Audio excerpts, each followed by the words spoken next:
Hello everyone, welcome to back my channel. I hope everyone is having a wonderful day. Before starting the video, please go ahead and hit the subscribe button and give this video a thumbs up. The bold and the beautiful spoilers are in for Friday, August 1, 2025. Fans can expect Nick Maroney, Jack Wagner, to plan to propose on a boat. However, with Brooke Logan, Catherine Kelly Lang, falling into the water, Ridge Forrester, Thorsten Kaye, could make a daring rescue attempt. Let's start off with Eric Forrester, John McCook, who had a furious encounter with Nick at the fashion show. The patriarch warned Ridge's rival to steer clear of Brooke. However, the seaman has never been one to take orders from others. Meanwhile, Brooke finally decided she couldn't do this with Ridge anymore. The constant roller coaster of her heart just can't take it anymore. Instead of letting Brooke go in peace, he tried to hold on. After Brooke finally walked away from Ridge, she didn't look back. Not once. Brooke always looks back when walking away from Ridge. So she might truly be done with him and ready for her adventure with Nick. Unfortunately, it seems that Nick's boat proposal will go wrong. Brooke somehow falls into the water. I wonder if instead of surprising Brooke, Nick stuns her, making it his fault that she nearly drowns. When Brooke falls off the boat, it seems that Ridge will be there to save the day. In the past, soaps would have that rescue compel Bridgie to be together again. However, I am hoping that Brooke thanks him and then accepts Nick's proposal. That would be soap gold, and fans would finally cheer. It might be a long shot, but we could get lucky with a last-minute twist. Back in Los Angeles, we might see Sheila Carter-Sharp, Kimberlin Brown, try to track down Lee Finnegan, Naomi Matsuda. The waitress is a pro at stalking, so it shouldn't be too hard to trail the good doctor. Meanwhile, Deacon Sharp, Sean Cannon, is trying to support Sheila through her grief. However, Deacon also needs someone to talk to about his feelings, which are very different from Sheila's. Since it's a Friday, could we also see Luna Nozawa, Lisa Yamada, wake up? Will she have any memory of what's happened? Will Luna wake up with a new personality? Will she try to trick Lai into thinking she's changed? This could go a lot of ways. A sun-soaked Friday in Los Angeles brings more than ocean breezes and designer drama. It brings explosive decisions, tearful ultimatums, and a proposal that may capsize more than just a yacht. On The Bold and the Beautiful for Friday, August 1, Nick Maroney sets the stage for a romantic moment with waves and a ring. Ridge makes a move that could tear his family apart, and Eric's pent-up fury finally erupts, setting off a chain of events no one saw coming. Nick's boat proposal, romance on the high seas.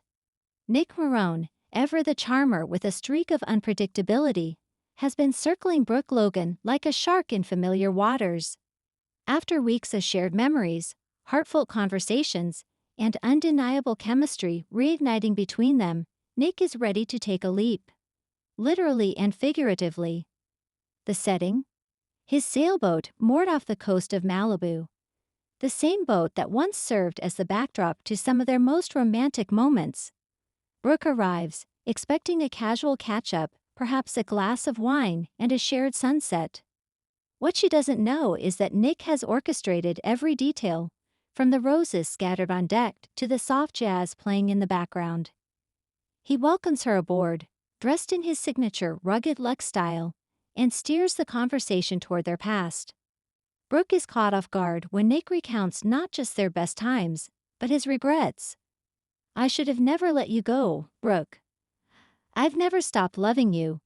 Brooke's eyes widen, her breath hitching as she's pulled into the tide of his words.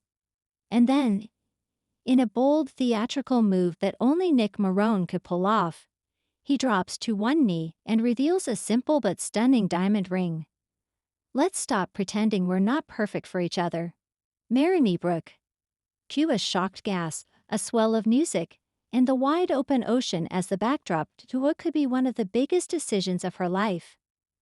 But before she can answer, her phone buzzes with an urgent text from Ridge. Ridge's daring move. The CEO coup begins. Back at Forrester Creations, Ridge is done waiting. He's watched Steffi spiral, seen Thomas retreat into himself, and endured Eric's stubborn hold on the company's reins. But Friday's episode marks a shift. Ridge is officially tired of playing nice. After gathering support from Carter Donna, who has begun to see Eric's choices as erratic, and even a quietly wavering Zend, Ridge lays out his plan. He's filing an official petition with the board to remove Eric as CEO. Citing recent inconsistencies in leadership, questionable decision-making, and personal conflicts that have affected business, the move is calculated but risky. While Ridge insists it's about saving the legacy of Forrester Creations, there's no denying the personal undercurrent. His long-standing rivalry with Eric over control, pride, and, as always, Brooke, boils beneath the surface. Thomas overhears part of the plan and confronts his father. "This isn't about the company, is it? You just can't stand the idea of Eric having the final say." Ridge's steely silence says more than words could. But the real shock comes when he walks into Eric's office and delivers the blow face to face. "You're out of touch, Dad. It's time the company moved forward, without you." Eric stares him down, his hands shaking not with age but fury.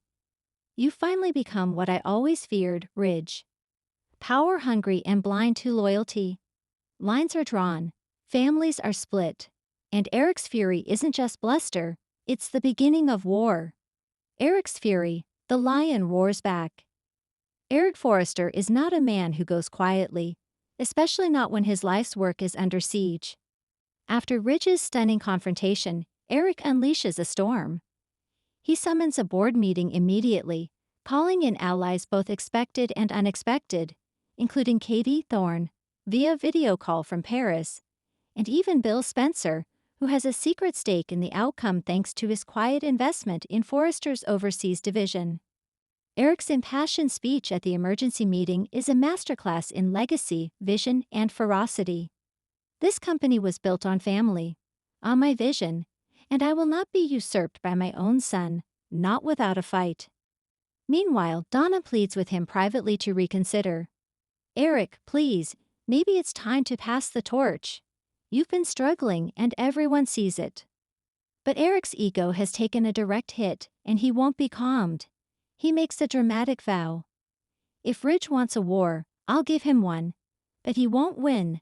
Back at home, Eric takes a moment alone, looking at photos of Stephanie, reflecting on the battles they once fought, and the strength he needs to summon now. "Steph, I wish you were here. You'd know what to do. But I'll fight this, for both of us."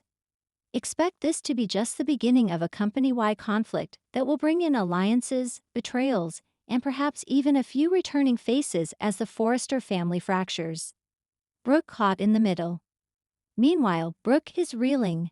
Nick's proposal has left her shaken, but Ridge's text, "Come to Forrester now. Everything's changing," only adds fuel to the fire. On one hand, she's torn by her romantic past with Nick, the ease she feels when she's with him, the gentleness and sincerity. On the other, Ridge is about to go scorched earth on his father, and she knows how dangerous that path can be. She rushes to Forrester, just in time to hear the tail end of Eric's explosive boardroom declaration. When she enters, all eyes turn to her. Ridge softens slightly, the sight of her grounding him, if only for a moment. Nick arrives shortly after, looking like he's ready to punch Ridge in the face, especially when he sees Brooke lingering beside him. "You made your move, Ridge, now it's my turn."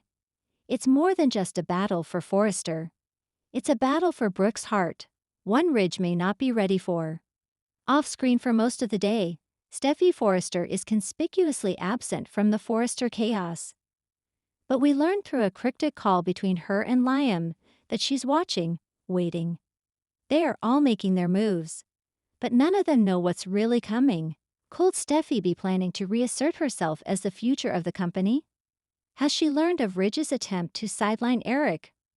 Or is she harboring her own secret about the Luna Lai situation and quietly using it as leverage? One thing's clear, Steffi's silence is not indifference, it's strategy. Brooke's choice. Will she say yes to Nick or run back to Ridge's arms when he needs her most? Eric's health crisis. Hidden symptoms may rear their head again under stress. Thomas and Hope's break. A romantic fracture amidst the chaos. Sheila's return. Rumblings suggest she's lurking nearby and may target the Forresters amid their vulnerability. A shocking resignation. Someone in a key position at Forrester Creations walks away after Friday's drama. Friday's final moments are drenched in symbolism. As the sun sets over the LA skyline, the Forrester offices are dark, save for one lit desk, Eric's. He stands alone, gazing out at the city below, jaw clenched, eyes burning. Down at the marina, Nick stands on his boat, ring still in hand, looking at the water with the kind of determination only a man in love and war can hold. And Brooke. She's alone at home, the engagement ring box unopened on the table, Ridge's message still glowing on her screen, her face a mask of confusion and conflict. "What am I supposed to do?" she whispers. Fade to black. Thanks for watching this video, and please subscribe our Bold and BAUTFUL UPDAT YouTube channel for more update news.